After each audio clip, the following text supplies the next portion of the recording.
إن الحمد لله نحمده ونستعينه ونستغفره ونعوذ بالله من شرور أنفسنا وسيئات أعمالنا من يهده الله فلا مضل له ومن يضلل فلا هادي له أشهد أن لا إله إلا الله وحده لا شريك له وأشهد أن محمدا عبده ورسوله لا نبي بعده اللهم صل وسلم وبارك على عبدك ونبيك محمد وعلى آله وصحبه ومن اهتدى بهديه إلى يوم القيامة قال الله جل وعلا يا أيها الذين آمنوا اتقوا الله حق تقاته ولا تموتن إلا وأنتم مسلمون أما بعد إخوة الإيمان saudaraku fillah rahimani wa rahimakumullah. Alhamdulillah, segala puja dan puji hanya untuk Allah Subhanahu wa taala Rabbul Alamin Ar-Rahmanur Rahim, atas segala limpahan nikmat yang Allah anugerahkan bagi kita semuanya.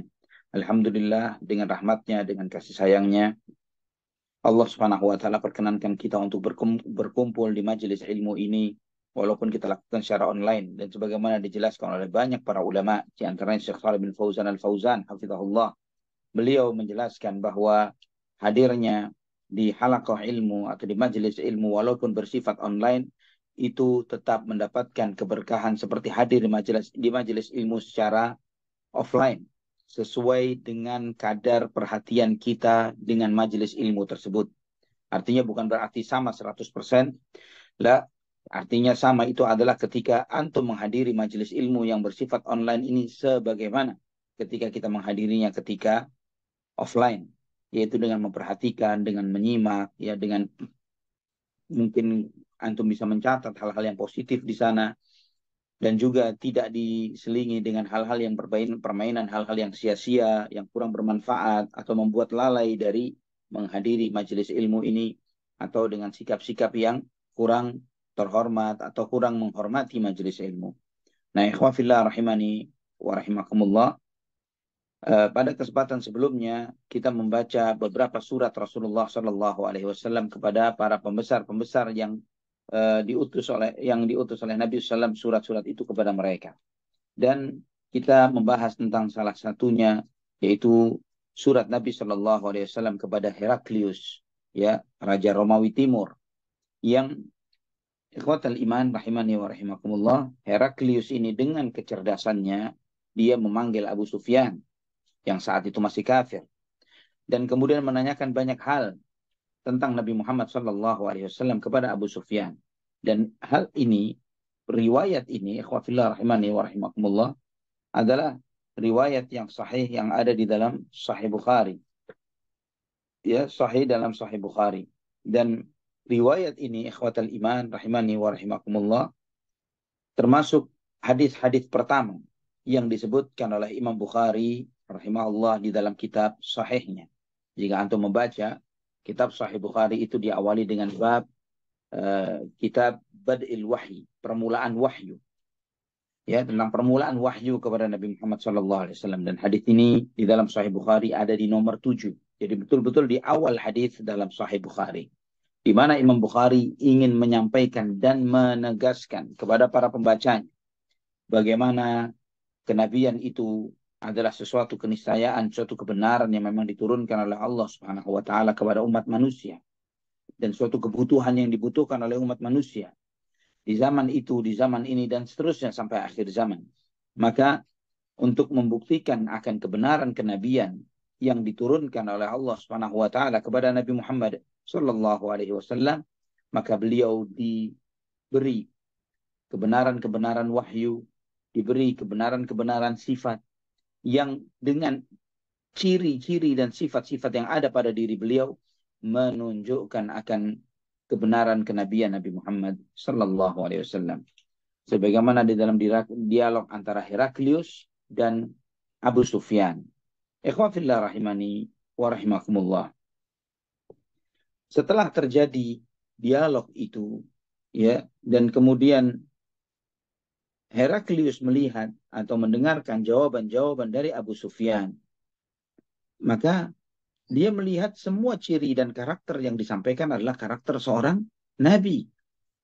Ciri seorang nabi, sifat seorang nabi. Dan itu adalah sesuatu yang hak secara logis, secara logika, ya, semua ini dialog. Antum tahu posisi Abu Sufyan pada saat itu bukanlah posisi seorang ustadz yang ingin meyakinkan seorang Nasrani, Heraklius di situ, seorang ustadz yang meyakinkan seorang Nasrani dengan dialog-dialog kristologi. Tapi di sini adalah bagaimana dua orang kafir, yang saat itu Abu Sufyan masih kafir, yang berdialog dan menganalisa dari sifat-sifat yang ada dari diri Nabi Muhammad Sallallahu Alaihi Wasallam. Dan ternyata ikhwatal iman rahimani wa rahimakumullah, dari apa yang dianalisa itu, Heraklius menyimpulkan bahwa benarlah ini adalah seorang nabi. Ya, itu adalah seorang nabi. Dan ini ikhwafillah, kenabian Nabi Muhammad sallallahu alaihi wasallam adalah hujjah terbesar akan kemahabenaran Allah Subhanahu wa taala kepada hambanya. Antum bertanya kepada orang-orang Nasrani, ya, antum bertanya kepada orang-orang Yahudi, apa alasan terbesar mereka untuk menolak kebenaran Nabi Muhammad SAW? Apa alasan mereka tidak mau beriman dengan Nabi Muhammad SAW? Tanya. Mereka jika bisa menyampaikan suatu hujjah, suatu dalil, pembenaran untuk sikap mereka untuk tidak mengimani Nabi Muhammad SAW, maka dengan hujjah yang sama tersebut, antum bisa membatalkan keyakinan mereka kepada yang mereka yakini. Nah, dikatakan seorang Yahudi yang begitu sangat loyalnya dengan Nabi Musa alaihissalam misalnya, atau Nasrani yang sampai berlebihan dan hulu terhadap Nabiullah Isa alaihissalam. Antum tanyakan kepada mereka, kenapa kalian tidak beriman dengan Nabi Muhammad SAW? Sedangkan Nabi Muhammad SAW mengajak kita untuk beriman kepada Nabi Musa, kepada Nabi Isa, beriman kepada Taurat, beriman kepada Injil. Ya, kenapa kalian tidak beriman kepada Nabi Muhammad SAW? Bagaimana inklusifnya ajaran Islam dan bagaimana eksklusifnya ajaran mereka. Ikhwafillah rahimani wa rahimakumullah. Ini sesuatu yang di antara hujjah kebenaran. Kalau mereka tidak akan bisa berdalihkan atau beralasankan tentang sesuatu pun untuk menolak kebenaran Nabi Muhammad SAW. Apakah mereka menuduh beliau dengan perangai dan akhlak yang buruk? Ya, itu mereka akan sangat jauh dari menuduh yang seperti itu karena mereka tidak punya bukti kebenaran dan pembenaran untuk hal tersebut. Apa yang mereka ingin tuduhkan? Nabi Muhammad SAW berperang? Bagaimana dengan Nabiullah Daud dan Sulaiman? Dan banyak lagi nabi-nabi yang ada, yang Yosua, Yusha bin Nun, dan banyak lagi yang lainnya yang disebutkan di dalam Alkitab juga nabi-nabi yang berperang. Apakah karena poligaminya? Maka Nabiullah Ibrahim juga berpoligami. Nabiullah Sulaiman, Daud, mereka berpoligami. Yakub berpoligami. Karena apa mereka menolak kenabian Nabi Muhammad SAW? Ikhwafillah rahimani wa rahimakumullah. Mereka tidak memiliki satu alasan logis yang make sense, yang masuk akal untuk menolak kenabian Nabi Muhammad SAW. Sama sekali. Ya. Ditambah lagi dengan bagaimana Nabi Muhammad SAW adalah juru selamat sejati. Juru selamat sejati. Penyelamat yang hakiki hanyalah Nabi Muhammad SAW. Karena penyelamat yang diklaim sebagai penyelamat, yang mereka menganggilnya sebagai juru selamat, mereka sendiri meyakini dengan keyakinan mereka yang salah itu bahwa juru selamat itu pun tidak bisa menyelamatkan dirinya sendiri. Kalau mereka berdalih bahwa dia tidak selamat untuk menyelamatkan yang lain, ini akan lebih parah lagi. Ya, bagaimana dia harus berkorban atau menjadi korban dari sebuah kesalahan yang bukan dia yang membuatnya. Ini adalah pameran, ya, adalah exhibition tentang kezaliman Allah Subhanahu wa taala yang ingin mereka tunjukkan di dalam drama penyaliban. Ya. Maka di antara buku yang ditulis oleh Syekh Ahmad Didat rahimahullah, beliau menulis buku Crucifixion or Crucifixion, ya, antara crucifixion penyaliban atau crucifixion sebagai sebuah fiksi penyaliban. Itu ditulis oleh Syekh Ahmad Didat rahimahullah di dalam sebuah risalah. Beliau membuktikan di dalam buku tersebut 30 bukti di dalam Alkitab, di dalam Injil mereka sendiri, bahwa Nabi Isa alaihissalam tidak mati disalib, tidak menjadi juru selamat yang mereka sebutkan. Dan keselamatan apa yang diberikan? Apakah pengikutnya yang hanya 12 orang itu selamat? Apakah Bani Israel selamat? Nabi Musa alaihissalam memang menyelamatkan kaumnya dari Fir'aun dan bala tentaranya. Namun Nabi Musa alaihissalam dalam tanda kutip, ya, kita ingin membandingkan Nabi Muhammad SAW dengan Nabiullah Isa dan Nabiullah Musa. Nabi Musa masih memiliki track record yang terlihat untuk menyelamatkan Bani Israel dari penjajahan dan intimidasi Fir'aun. Namun dalam banyak hal, ketika Nabi Musa alaihissalam mengajak mereka untuk berjihad, mengajak mereka untuk beriman kepada Allah, malah mereka menjadikan anak sapi sebagai Tuhan. Mereka enggan untuk masuk ke Palestina. Mereka dan banyak lagi yang lainnya. Beda dengan Nabi Muhammad SAW yang menyelamatkan pengikutnya dari penjajahan dan intimidasi yang mereka alami ketika di Mekah. Secara zahir dan fisik mereka selamat. Secara akidah dan iman mereka diselamatkan. Secara kehormatan dan harga diri mereka ditinggikan dan dinaikkan. Dan seluruh aspek kehidupan yang membuat pengikut-pengikut Nabi Muhammad SAW, sahabat-sahabat setia beliau, menjadi manusia-manusia terhebat yang pernah hidup di muka bumi. Ikhwafillah rahimani wa rahimakumullah. Heraklius setelah berdialog itu, beliau pun meminta penerjemahnya untuk membacakan isi surat yang dibawa oleh Dihyah Al-Kalbi radhiyallahu an. Kemudian di dalam surat itu disampaikan Bismillahirrahmanirrahim min Muhammadin Abdillahi wa rasulihi ila Hirqal azimir Rum. Salamun ala man ittaba'al huda. Amma ba'du fa inni ad'uka bidi'ayatil Islam. Aslim taslam yu'tika Allahu ajraka marratain. Fa in tawallaita fa inna alayka ithmal irisiyin.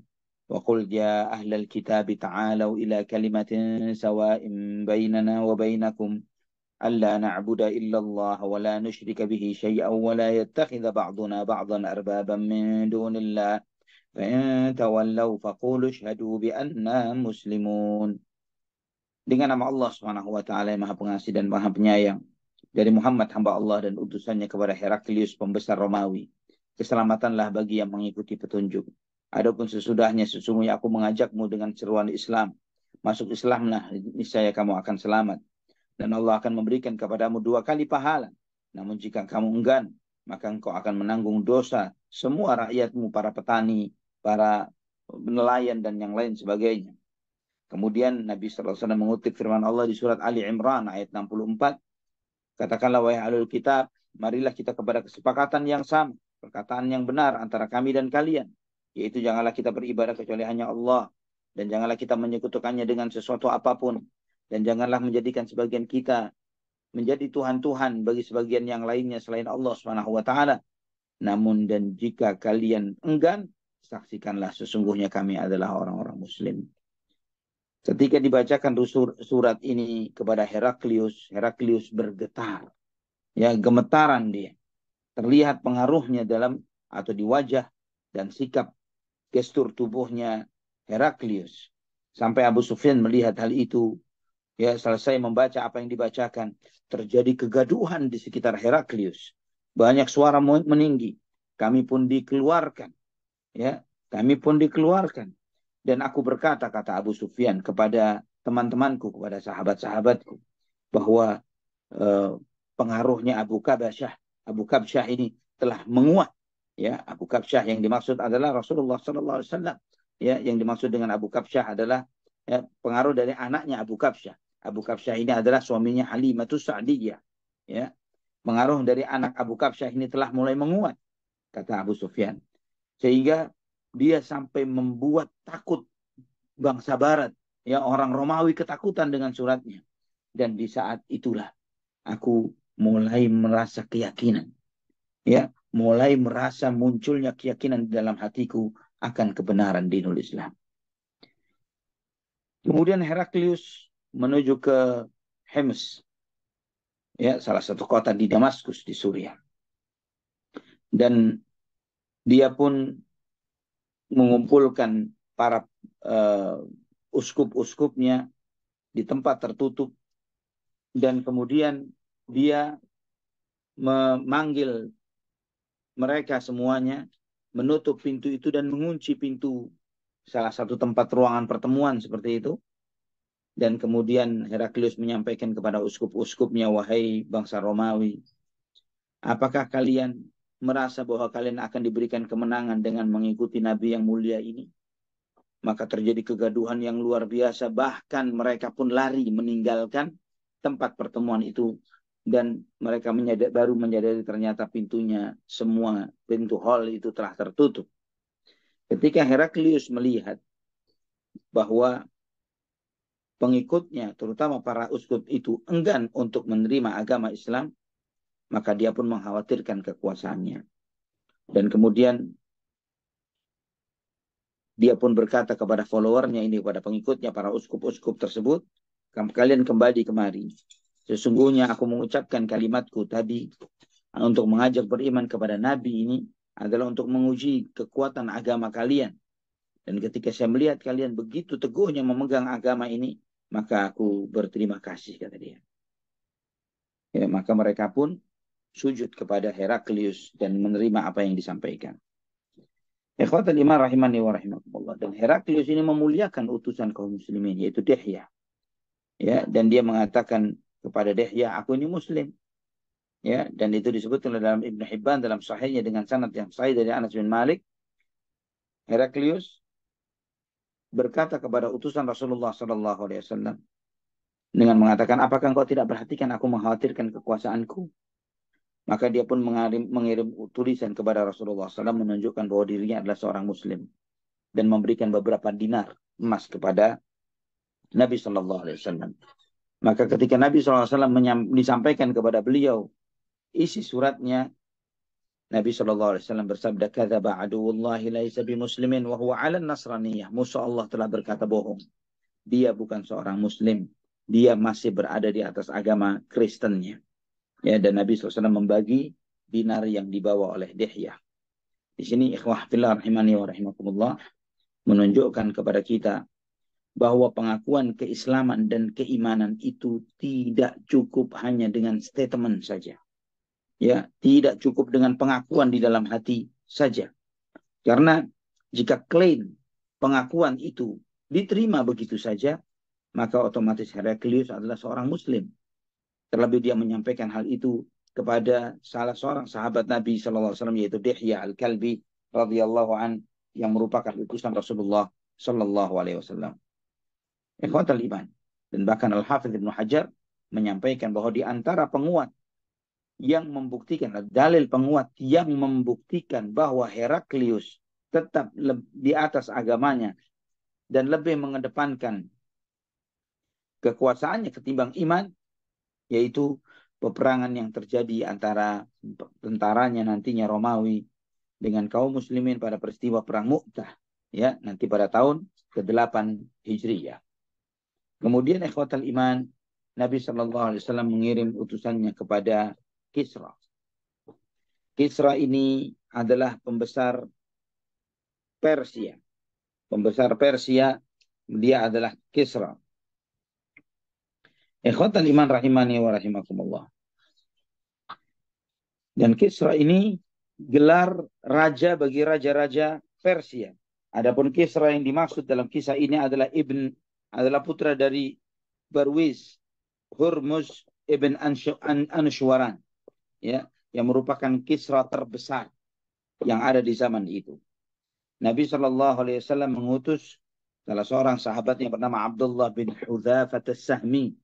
Abdullah bin Hudzafah As-Sahmi radhiyallahu an, yang diutus oleh Nabi SAW untuk menghadapi Kisra Persia. Ikhwatal iman rahimani wa rahimakumullah. Maka Abdullah bin Hudzafah menemui pembesar Persia tersebut.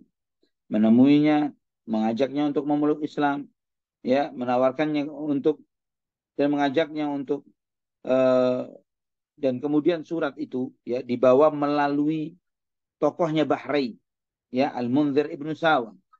Dari situ dia yang mengantarkan kepada Kisra Persia. Apa isi suratnya? Tidak jauh berbeda dengan isi surat sebelumnya. Ya, Nabi SAW bersabda, Bismillahirrahmanirrahim. min Muhammadin Rasulillah ila Kisra azimi Faris. Salamun ala man ittaba'al huda wa amana billahi wa rasulih wa syahida an la ilaha illallah wahdahu la syarika lah wa anna Muhammadan abduhu wa rasuluhu wa ad'uka bidi'ayatil Islam fa inni rasulullah ila an-nasi kafatan liunzira man kana hayya wa yahiqqal qawlu 'alal kafirin fa aslim taslam fa in abaita fa inna ithmal majusi 'alaika. Dengan nama Allah Subhanahu wa taala Maha Pengasih dan Maha Penyayang. Dari Muhammad utusan Allah kepada Kisra, pembesar Persia, keselamatanlah bagi yang mengikuti petunjuk dan beriman kepada Allah dan Rasulnya, dan bersaksi bahwa tidak ada yang berhak disembah kecuali Allah, dialah satu-satunya dan tiada sekutu baginya, dan bersaksi bahwa Muhammad adalah hamba dan utusannya, dan aku mengajakmu dengan seruan Islam, dan sesungguhnya aku adalah utusan Allah untuk seluruh umat manusia, yaitu mereka yang hidup hatinya, dan untuk menegaskan perkataan bagi orang-orang kafir. Maka Islamlah, niscaya kamu akan selamat. Jika kamu tidak mau, maka kamu akan menanggung dosanya orang-orang Majusi. Ikhwatal iman, rahimani wa rahimakumullah. Beda dengan Heraklius, beda dengan Kisra. Ketika Kisra membaca surat Nabi Muhammad sallallahu alaihi wasallam, dia merobek-robeknya. Ya, Kisra merobek-robek kekuasaan itu. Dan dia mengatakan, yaktubu ilayya hadza wa huwa abdi. Dia menulis kepadaku seperti ini sedangkan dia adalah hambaku. Kisra mengklaim bahwa Arab itu di bawah kekuasaan dirinya. Dia adalah budakku dan hambaku. Dia menulis surat kepadaku yang seperti ini.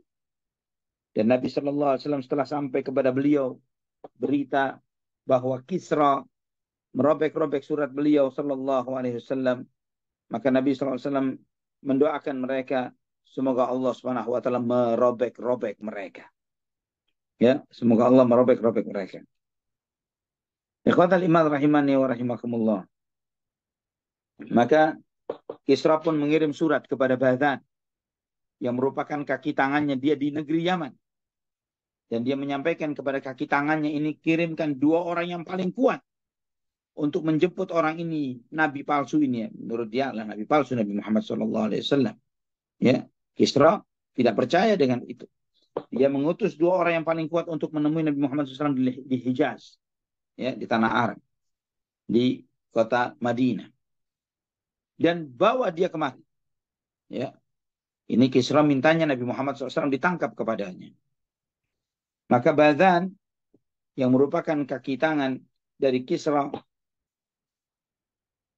mengirimkan 2 orang.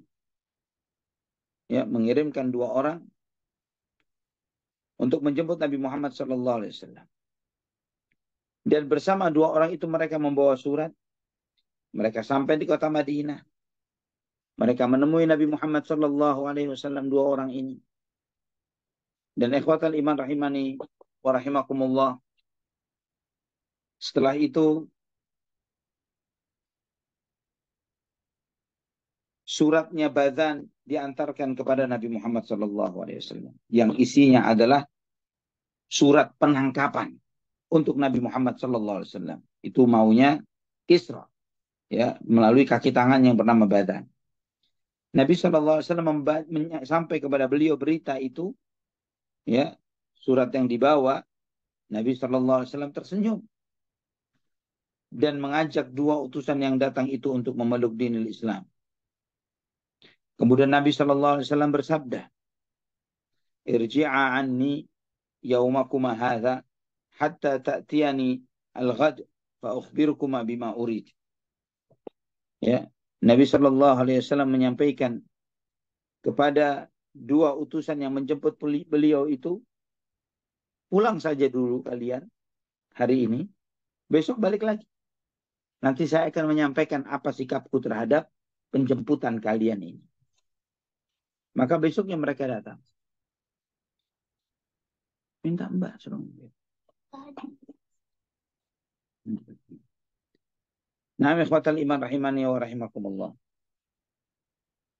Besoknya mereka menemui Nabi Muhammad sallallahu alaihi wasallam dan berkata kepada Rasulullah sallallahu alaihi wasallam, dan Rasulullah SAW berkata kepada kedua utusan itu, "Abligha sahibakuma anna rabbi qatala rabbahu Kisra fi hadhihi al-lail." Ya, sampaikan kepada yang mengutusmu, yaitu Badan, sampaikan kepada dia bahwa Tuhanku telah membunuh Tuhanmu Kisra itu semalam ini. Ya, hadis ini riwayat Imam Ahmad. Ikhwatal iman rahimani wa rahimakumullah. Mereka ketika mereka mendengar berita ini, maka mereka pun balik. Ya, Badan itu berada di negeri Syam. Ya, maka dua orang itu balik ke negeri Syam. Dan kemudian di saat yang bersamaan, dia mengutus utusannya untuk mencari tahu ya kebenaran berita yang dibawa oleh Nabi Muhammad SAW. Dan ternyata putranya Kisra yang bernama Shirawayh membunuh ayahnya. Ya, membunuh ayahnya. Malam tersebut sebagaimana disabdakan oleh Nabi Sallallahu Alaihi Wasallam. Maka di saat itu Badan ketika mendengarkan informasi ini, dia masuk Islam. Dan semua pengikutnya masuk Islam dari kalangan orang-orang Persia yang berada di negeri Yaman. Di sini akhwafillah rahimani wa rahimakumullah, kita mengambil beberapa faedah dan manfaat bahwa ajakan memeluk dinul Islam itu bisa dengan ucapan secara langsung, secara lisan, bisa dengan tulisan, dan apa yang disampaikan secara tertulis menggantikan apa yang tersampaikan secara lisan. Dan juga bagaimana di dalam riwayat-riwayat ini menyebutkan bagaimana seorang muslim hendaknya memberi petunjuk, ya, mengarahkan orang-orang kafir, bukan malah memfollow mereka, mengikuti mereka, tapi bagaimana mengarahkan mereka untuk menjadi seorang muslim. Dan juga ikhwatal iman rahimani wa rahimakumullah, di antara hal yang berlaku pada saat itu adalah tidak membunuh utusan. Ya, utusan itu memiliki otoritasnya, dihormati dan dijaga. Oleh karena itulah Kisra ketika marah, dia tidak mengapa-apakan utusan itu. Ya, malah dia merobek-robek surat yang dibawa oleh sang utusan kepada Kisra. Ikhwatal iman rahimani wa rahimakumullah. Ini di antara faedah yang disebutkan oleh Hafidh. Dan ikhwatal iman rahimani wa rahimakumullah. Dan ternyata Allah Subhanahu wa taala telah menyampaikan hal itu. Ya, Allah menyampaikan kepada Rasulullah SAW dan Nabi SAW telah menyampaikan ini. Ya, akan kemenangan kaum muslimin, ya, atau kemenangan Romawi atas Persia. Allah Subhanahu wa taala benar-benar meruntuhkan kekuasaan Persia terutama di masa Umar Ibn al-Khattab radhiyallahu anhu.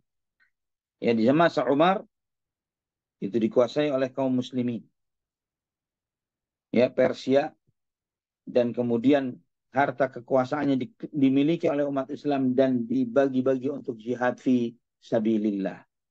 Sebagaimana dalam Sahih Bukhari dan Muslim dari hadits Abu Hurairah radhiyallahu an, Nabi sallallahu alaihi wasallam menegaskan, "Idza halaka Kisra fala Kisra ba'dahu, wa idza halaka Qaisar fala Qaisara ba'dahu, walladzi nafsi biyadihi la taftahunna kunuzahum fi sabilillah." Tidaklah Kisra itu binasa. Ketika Kisra binasa, maka tidak ada lagi Kisra sesudahnya. Ketika Kaisar binasa, maka tidak ada lagi Kaisar sesudahnya.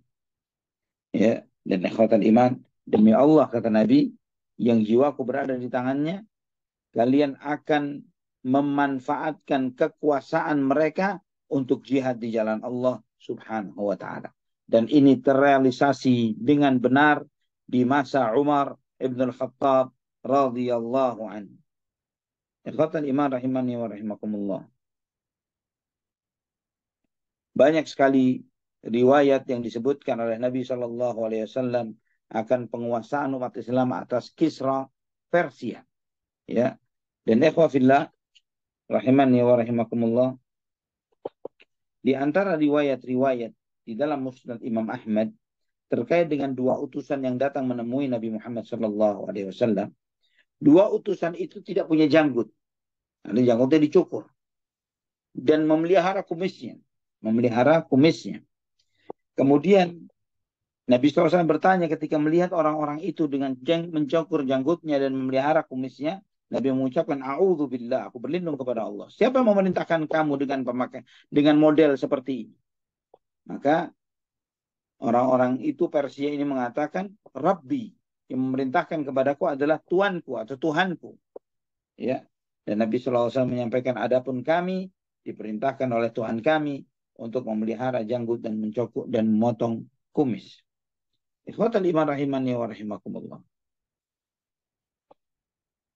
Selanjutnya tulisan surat Nabi Muhammad SAW kepada Muqawqis. Ya, Muqawqis ini Raja Alexandria.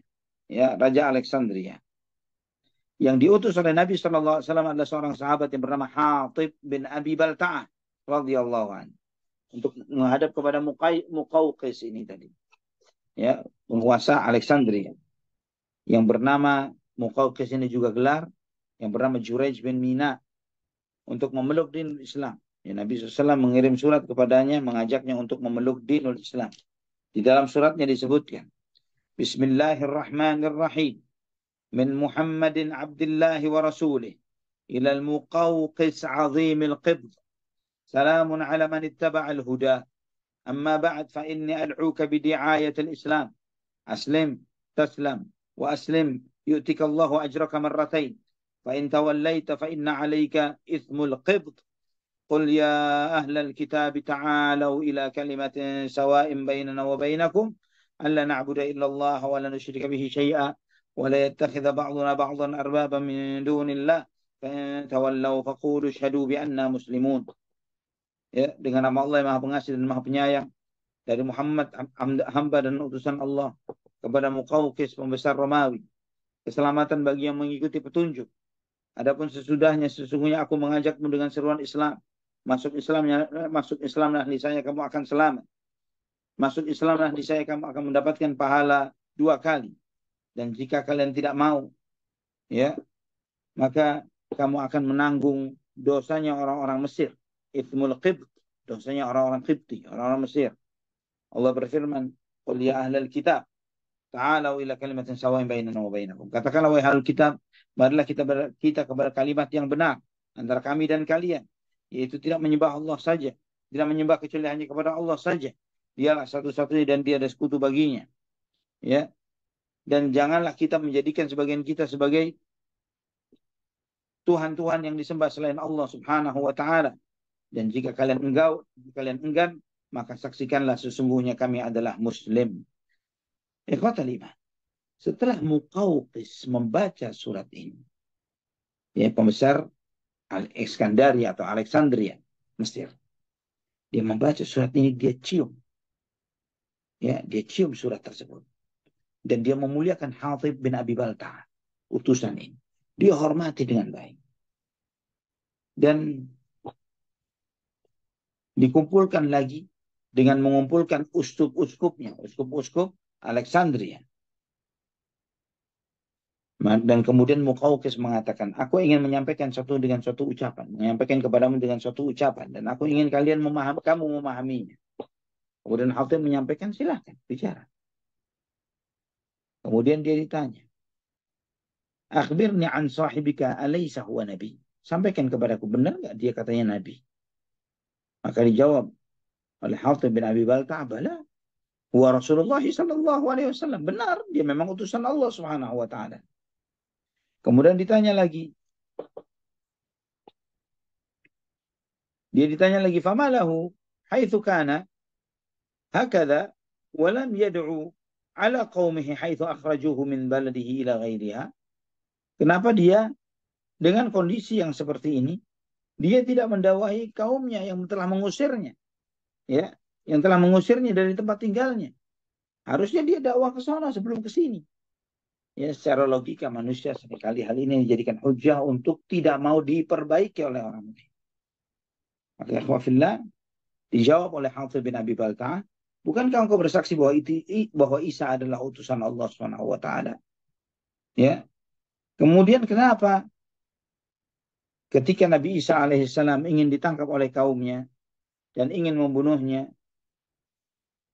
Nabi Isa alaihissalam tidak mendoakan kebinasaan untuk kaumnya. Ya. Bahkan Allah mengangkatnya ke langit dunia. Maka Muqawqis mendengar jawaban itu, dia mengatakan, engkau hakim, engkau orang yang bijak di sisi orang yang bijak. Dan kemudian Muqawqis pun menulis surat untuk Nabi Muhammad SAW. Ya, dan dititipkan melalui Hatib bin Abi Balta'ah. Di dalam surat itu disebutkan bahwa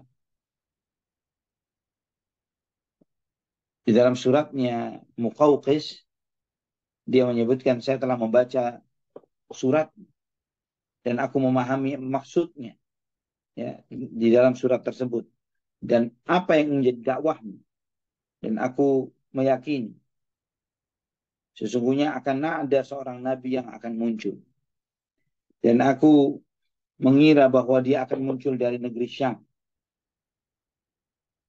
dan kemudian aku telah bersikap baik kepada utusanmu, dan bersama ini aku memberikan hadiah kepadamu 2 orang budak, ya, yang memiliki penghormatan yang luar biasa di kalangan bangsa Mesir.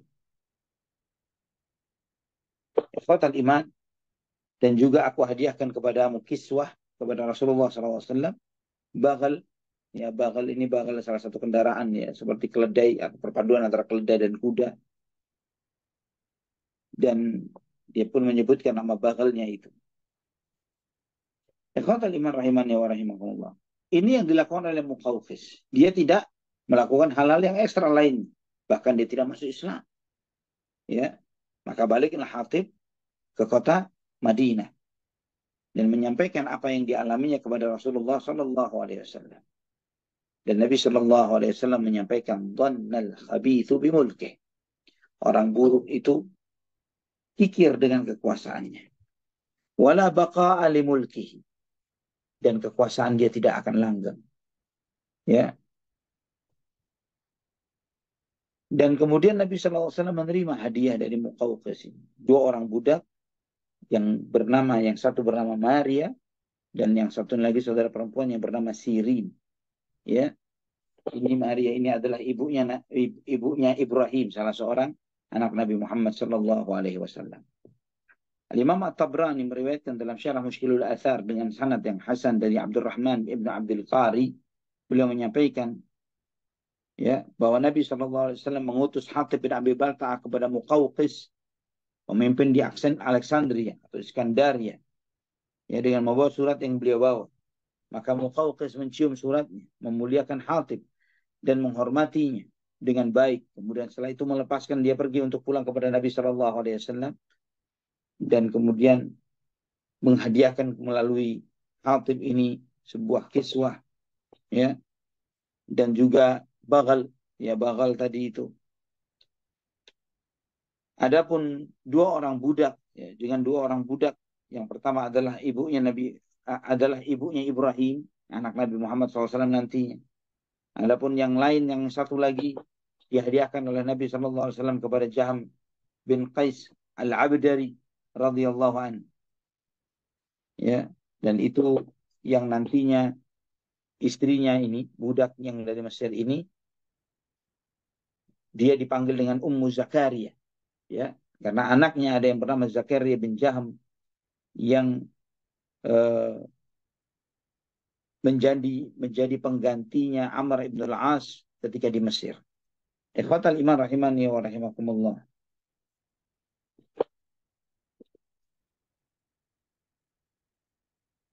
Ini tentang hadiah yang diberikan oleh Muqawqis kepada Nabi Muhammad SAW. Dan ikhwafillah, Nabi SAW telah menyampaikan bahwa umat Islam akan menguasai negeri Mesir. Menguasai Mesir. Dan ketika umat Islam menguasai Mesir, Nabi berpesan agar berbuat baik kepada penduduk negeri Mesir.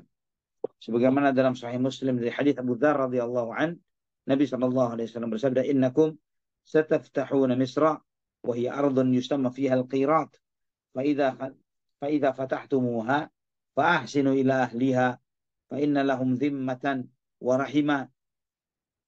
Ya, dalam hadis Nabi SAW menyampaikan bahwa sesungguhnya kalian akan menguasai negeri Mesir, yang di antara negeri itu ada yang disebut dengan Qirat, kata Nabi SAW. Maka jika kalian menguasainya, menguasai negeri tersebut, bersikap baiklah kepada penduduknya, karena memang mereka memiliki hubungan kekerabatan, ya, memiliki hak perlindungan dan hubungan kekerabatan. Dijelaskan oleh para ulama, ikhwatal iman rahimani wa rahimakumullah, bahwa apa yang disampaikan oleh Nabi Shallallahu Alaihi Wasallam, fa inna lakum zimmatan wa rahimah, kalian memiliki hak perlindungan dan rahim, itu dijelaskan oleh para ulama bahwa Hajar, ya, ibunya Nabi Ismail alaihissalam, itu diantara nenek moyangnya Nabi Muhammad Sallallahu Alaihi Wasallam. Ya, adapun yang dimaksud dengan zimmah atau perlindungan itu penjagaan dari dibebani suatu syariat tertentu, adalah karena lahirnya Ibrahim putra Nabi Muhammad SAW dari budak yang bernama Maria Al-Qibtiyah, atau Maria dari Qibti, jadi Mesir. Ikhwatan iman rahimani wa rahimakumullah. Bahkan dengan sanadnya Imam At-Tabrani dengan sanad yang sahih dari Ummu Salamah radhiyallahu anha, Nabi SAW bersabda, ausa, Nabi berpesan, ya, ketika menjelang wafatnya, Allah fi qibti Misra fa innakum satadharuna alaihim wa yakununa lakum uddatan wa a'wanan fi sabilillah. Perhatikanlah saudara-saudara kalian, ya, jagalah nama Allah dan hormatilah saudara kalian orang-orang Mesir itu, karena kalian akan menguasai mereka dan mereka ini akan memiliki persiapan dan pertolongan di dalam membela agama Allah Subhanahu wa ta'ala. Ikhwafillah rahimani wa rahimakumullah. Kemudian juga surat Nabi Muhammad SAW kepada pembesar Damaskus, Suriah, ya, Al-Harith ibnu Abi Shimr, yang diutus oleh Nabi SAW, seorang sahabat yang bernama Syuja' bin Wahab Al-Asadi. Syuja' bin Wahab, ya, untuk menemui Al-Harith ibnu Abi Shimr yang dikenal dengan Raja Ghassan yang menguasai Damaskus. Dan isi suratnya seperti antum tahu bahwa seperti surat-surat yang lain, mengajak untuk memeluk dinul Islam. Dan di dalam surat itu disebutkan Bismillahirrahmanirrahim, min Muhammadin Rasulullah ilal Harith ibn Abi Shimr, salamun ala man ittaba'al huda wa amana bil kitabi wa saddaq, wa inni a'udhu wa inni ad'uka ila an tu'mina billahi wahdahu la syarika lahu yabqa laka mulkuhu. Dengan nama Allah yang Maha Pengasih dan Maha Penyayang, dari Muhammad, utusan Allah, kepada Al-Harith ibn Abi Shimr, keselamatanlah bagi yang mengikuti petunjuk dan beriman kepada Allah Subhanahu wa ta'ala dan membenarkannya. Sesungguhnya aku mengajak kalian agar kalian beriman kepada Allah saja dan tiada sekutu baginya. Maka jika dia menaati itu, kekuasaannya akan langgeng. Ketika Al-Harith bin Abi Shimr membaca surat Nabi SAW, dia lempar surat itu. Ya, dia lempar. Orang Damaskus ini melemparnya. Dia mengatakan, man yanzi'u anni mulki, siapa yang mau mencabut kekuasaanku dariku? Ya, ikhwatal iman rahimani wa rahimakumullah. Maka dia pun, Al-Harith bin Abi Shimr, mempersiapkan pasukannya untuk melawan kaum muslimin di Yaman. Ikhwatal iman rahimani, ya, dia mempersiapkan untuk melawan kaum muslimin untuk menyerbu kota Madinah, ya, dari Damaskus, Syria. Namun di dalam persiapan ini tadi, Al-Harith ibn Abi Shimr, dia mendapat panggilan dari Heraklius, ya, pembesar dia. Yang Heraklius masuk dan memanggilnya untuk menemui Heraklius di Elia, ya, di Baitul Maqdis. Maka Syuja' bin Harb, ya, Syuja' bin Wahab ini pembawa surat pulang ke kota Madinah dan menyampaikan kepada Nabi SAW bagaimana reaksi dari Al-Harith ibn Abi Shimr, ya, penguasa Ghassan, penguasa Damaskus pada saat itu. Dan setelah surat itu, ya, sebagaimana Ibn Abi Shimr Al-Harith ini marah dengan surat tersebut, ya, dia mengatakan, siapa yang berani mengambil kekuasaanku? Dia tidak menghormati Nabi Muhammad SAW dan tidak menghormati surat beliau. Nabi SAW menyampaikan, bada mulkuhu, maka kekuasaannya akan sirna, akan habis. Al-Harith ibn Abi Shimr, Raja Ghassan ini meninggal pada masa Fathu Makkah. Ikhwatal iman, ini di antara gesekan besar antara pasukan kaum muslimin, ya, yang ada pada saat itu diwakili oleh Syuja' ibn Wahab al-Asadi dengan orang-orang Nasrani. Ya, dengan orang-orang Nasrani. Yang itu menjadi pemicu terjadinya perang Mu'tah nanti. Terjadinya pemicu perang Mu'tah. Ikhwatal iman, rahimani wa rahimakumullah. Yang terakhir, ya, di antara surat menyurat Nabi Muhammad SAW kepada pembesar-pembesar bangsa Arab dan non-Arab adalah surat Nabi SAW kepada Hawzah ibnu Ali, Raja Yamamah. Ya, Hawzah ibn Ali, Raja Yamamah. Nabi SAW mengutus salah seorang sahabat yang bernama Salid bin Amr al-Amiri, ya, untuk menemui Hawzah ibn Ali al-Hanafi, penguasa Yamamah, untuk mengajaknya memeluk dinul Islam dan menulis surat dengan mengatakan Bismillahirrahmanirrahim min Muhammadin Rasulillahi sallallahu alaihi wasallam ila Hawzata ibn Ali, salamun ala man ittaba'al huda wa'lam anna dini sayadhharu ila muntahal khuf wal hafir wa aslim taslam wa aj'alu laka ma tafta jadaik. Ikhwatan iman rahimani wa rahimakumullah. Nabi SAW menyampaikan dengan nama Allah yang Maha Pengasih dan Maha Penyayang dari Muhammad, utusan Allah, kepada Hawzah bin Ali. Keselamatanlah bagi yang mengikuti petunjuk. Dan ketahuilah bahwa agamaku akan menguasai puncak-puncak yang bisa dijangkau oleh onta. Ya. Dan juga yang bisa dijangkau oleh kuda. Maka masuk Islamlah, niscaya kamu akan selamat. Aku berikan kepadamu apa yang menjadi kekuasaanku.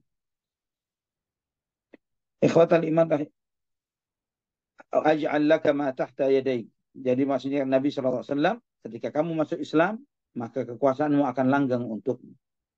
Ketika Salid ini sampai kepada Hawzah bin Ali dengan membawa surat Nabi SAW, maka dihormati sekali utusan Nabi SAW ini oleh Hawzah. Ya, dibacakan suratnya, Hawzah tidak menolak sama sekali utusan Nabi Muhammad, surat Nabi Muhammad SAW. Dan dia mengirim balasan kepada Nabi SAW dengan suratnya dengan mengatakan, begitu indahnya apa yang kamu seru, yang kamu ajak dan kamu seru aku kepadanya, dan begitu bagusnya. Dan aku adalah sastrawan dari kaumku, orator mereka dari kalangan bangsa Arab yang disegani kedudukanku, maka saya minta kedudukan. Ya, kata Hawzah bin Ali, saya minta kedudukan. Kalau engkau memang benar, saya akan ikut engkau dan saya minta kedudukan. Dan kemudian Hawzah memberikan hadiah kepada Salid, ya, kepada utusan Nabi Muhammad SAW ini. Salid diberi hadiah, ya, dan kemudian diberikan pakaian dari anyaman tradisional dari bangsa yang ada pada saat itu. Dan kemudian Salid menghadap kepada Nabi SAW dengan semua apa hadiah yang diterimanya. Dan setelah disampaikan kepada Rasulullah SAW surat balasan dari Hawzah bin Ali kepada Rasulullah SAW, Nabi SAW menyampaikan, "Lau sa'alani siyasatan minal ardi ma fa'altu, bada wa bada ma fi yadaihi."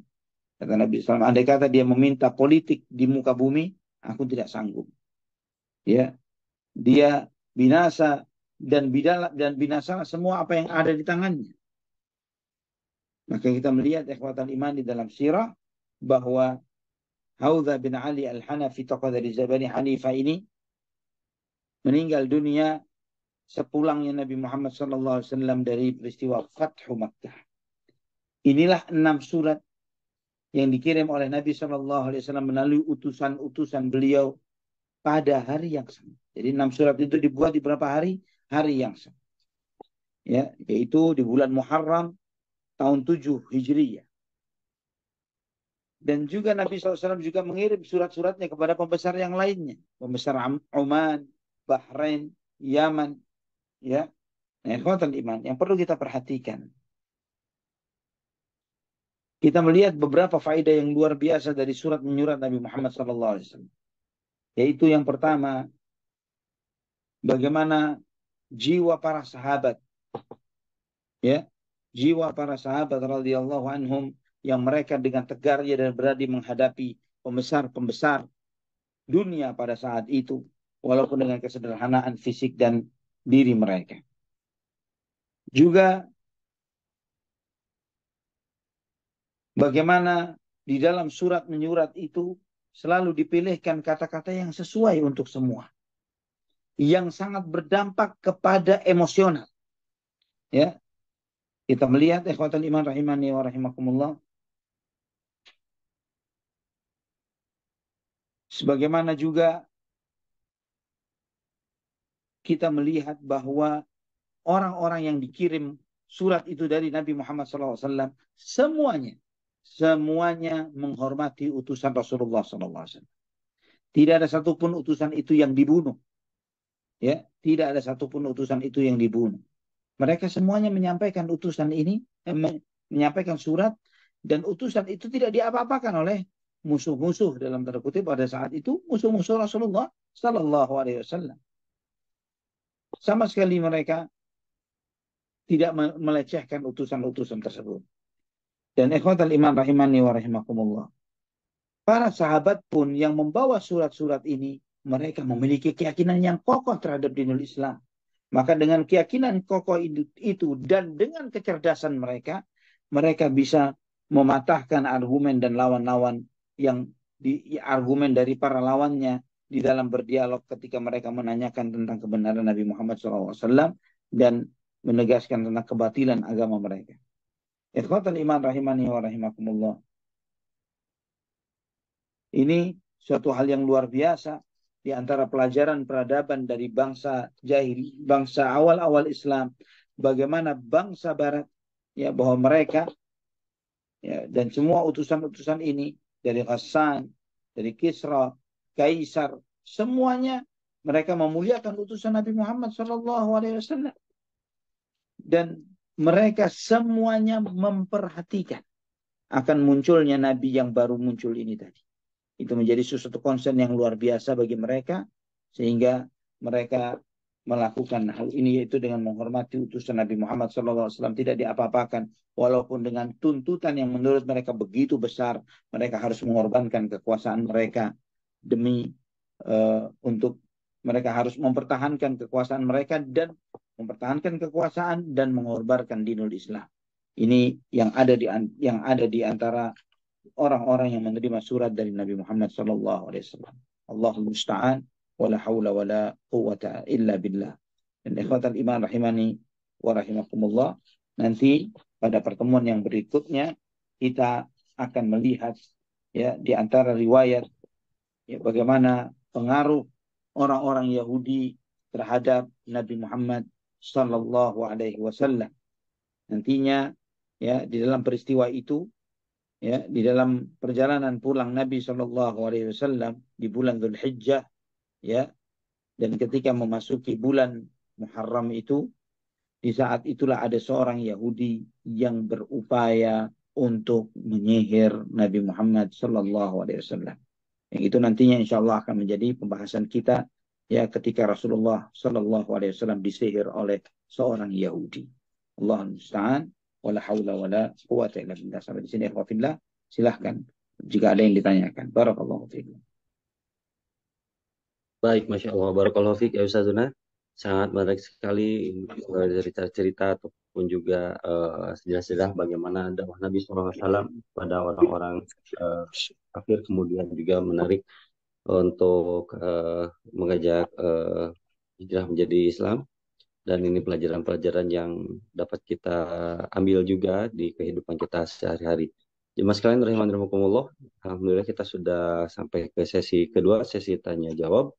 Bagi jemaah yang ingin bertanya, dipersilahkan untuk menyampaikan pertanyaannya melalui chat box di Zoom meeting ini, ataupun juga dengan mengklik tombol raise hand agar dapat pertanyaan dapat berinteraksi langsung dengan Ustazuna Ali Hasan Bawazir Fidahullah. Baik, jemaah sekalian, kami persilahkan kita buka forum tanya jawab.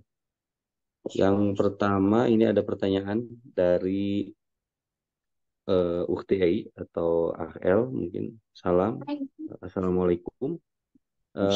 Pertanyaannya Ustadz, pada Quran surat Ar-Rum ayat 3-4 di situ dikatakan bahwa saat perang bangsa Romawi dan Persia, dan ketika bangsa Romawi mengalami kekalahan, kaum muslimin merasa sedih, sementara musyrikin Makkah merasa gembira. Walau pada akhirnya Allah memenangkan bangsa Romawi beberapa tahun kemudian. Nah, Apakah persepsi saya benar ya Ustaz? apakah Terlihat persepsi saya benar. Apakah hmm, persepsi saya benar? Terlihat kaum muslimin membela bangsa Romawi yang notabene kaum Nasoro atau agama Samawi.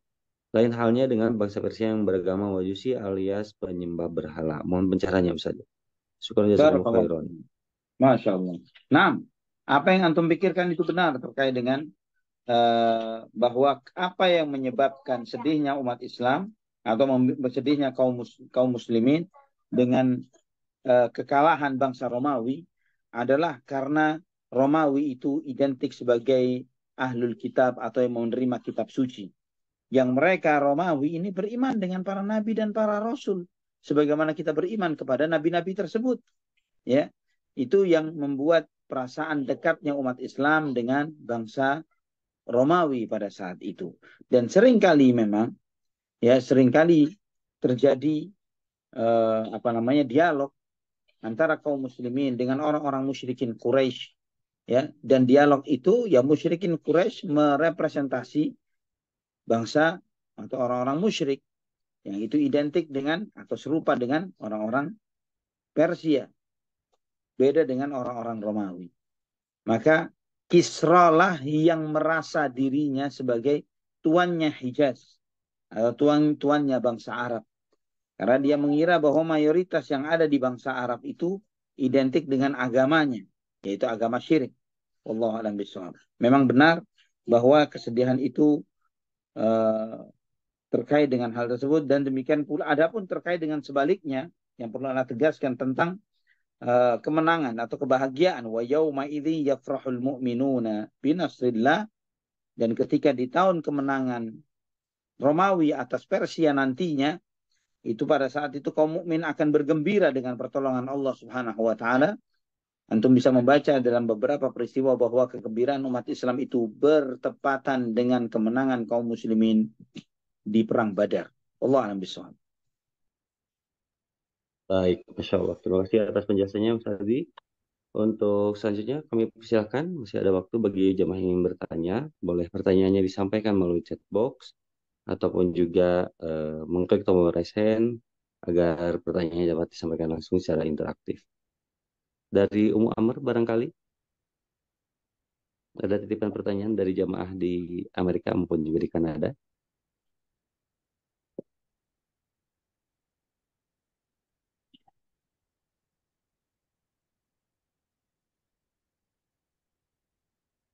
Baik, baik, Sementara belum rupanya ada Kang Zai. Jazakumullah belum ada. khairan. Baik, Barakallahu. barakallahu. Wa jazakallahu khairan. Baik, rupanya hanya satu pertanyaan saja malam ini, Ustaz. Dan Masya Allah. juga tidak ada yang bertanya. Oh, ada Barakallahu. dari Claudia di Cimanggi. Silahkan, di Claudia. Assalamualaikum warahmatullahi wabarakatuh, Ustadz. Waalaikumsalam warahmatullahi wabarakatuh. Semoga Ustadz dan keluarga selalu lindungan dalam Allah Subhanahu wa Ta'ala, juga tim Amin ya penghuni rabbal hukum alamin. haji. Amin ya Ustadz, rabbal alamin. saya mau bertanya. Jadi di zamannya Rasulullah itu kaum non-Muslim itu memang sudah ada garisnya bahwa kita itu Kristen itu dulunya itu eh, memang ahli kitab itu sebenarnya itu Kristen ya Ustadz. Hmm. Tapi kenapa di dulu saya itu tidak diajarkan seperti yang Ustadz tadi jelaskan gitu, bahwa ahli kitab di zamannya Rasulullah itu meyakinkan bahwa akan ada nabi selain Nabi Isa gitu Ustadz. Hmm.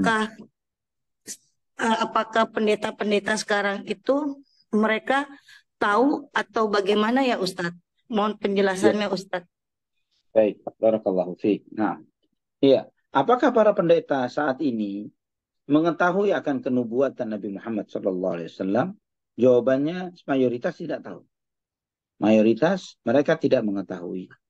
Ya, maka di dalam dialog-dialog teologis antara kaum muslimin dengan atau umat Islam atau para dai-nya umat Islam, ya, dengan tokoh-tokoh ahlul kitab, tokoh-tokoh Yahudi atau Nasrani di dalam dialog-dialog mereka, di situ terlihat, ya, di sana terlihat bagaimana mereka sangat tidak memahami akan nubuat Nabi Muhammad SAW di dalam kitab suci mereka, ya, karena distorsi yang terjadi, perubahan-perubahan ajaran itu terus berjalan dan terus berlangsung di dalam ajaran agama Yahudi dan Nasrani, ya, di dalam Alkitab. Sederhananya begini, Ana tahu bahwa seluruh Nasrani meyakini bahwa sebelum Yesus lahir atau muncul, itu di dalam perjanjian lama begitu banyak berita nubuat tentang Yesus sebelum adanya Yesus. Bahkan tidak sedikit dari mereka mengatakan ada 1000 atau bahkan ribuan. Ya, mereka mengklaim seperti itu. Walaupun ketika kita minta satu hal saja, tanyakan kepada mereka-mereka yang mengklaim ini.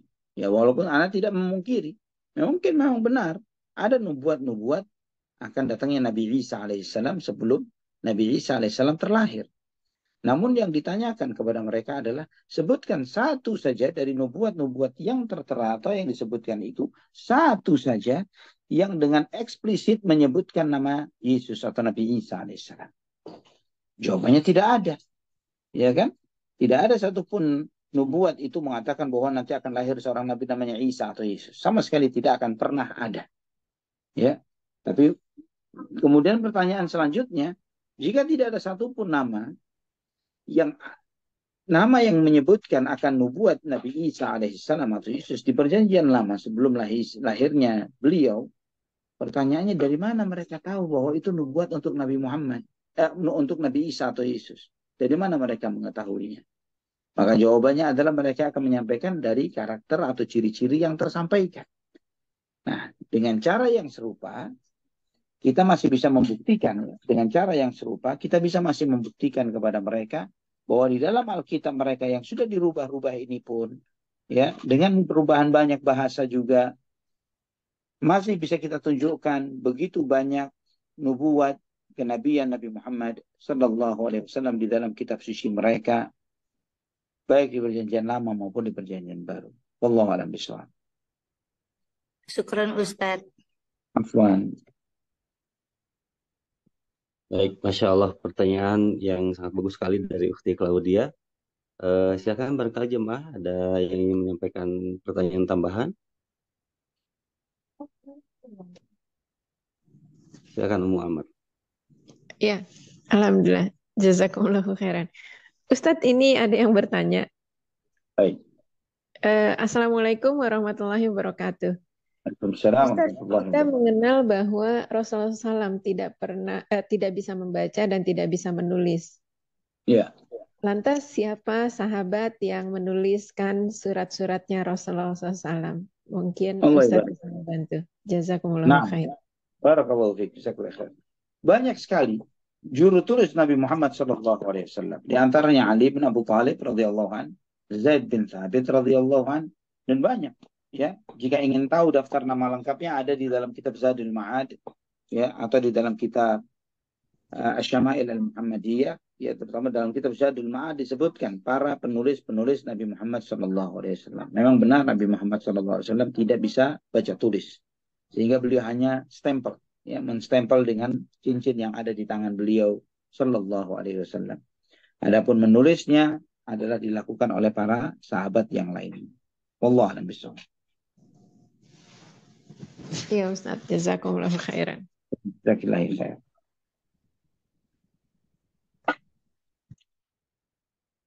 Masya Allah. Tumben Ummu Amr pertanyaannya satu. Masya Baik, Allah. alhamdulillah. Rupanya itu mungkin ada 3 pertanyaan pada malam hari ini. Sekaligus juga mungkin pertanda akan akhirnya kajian pada malam hari ini. Selanjutnya kepada Ustaz Zona kami persilahkan untuk menyampaikan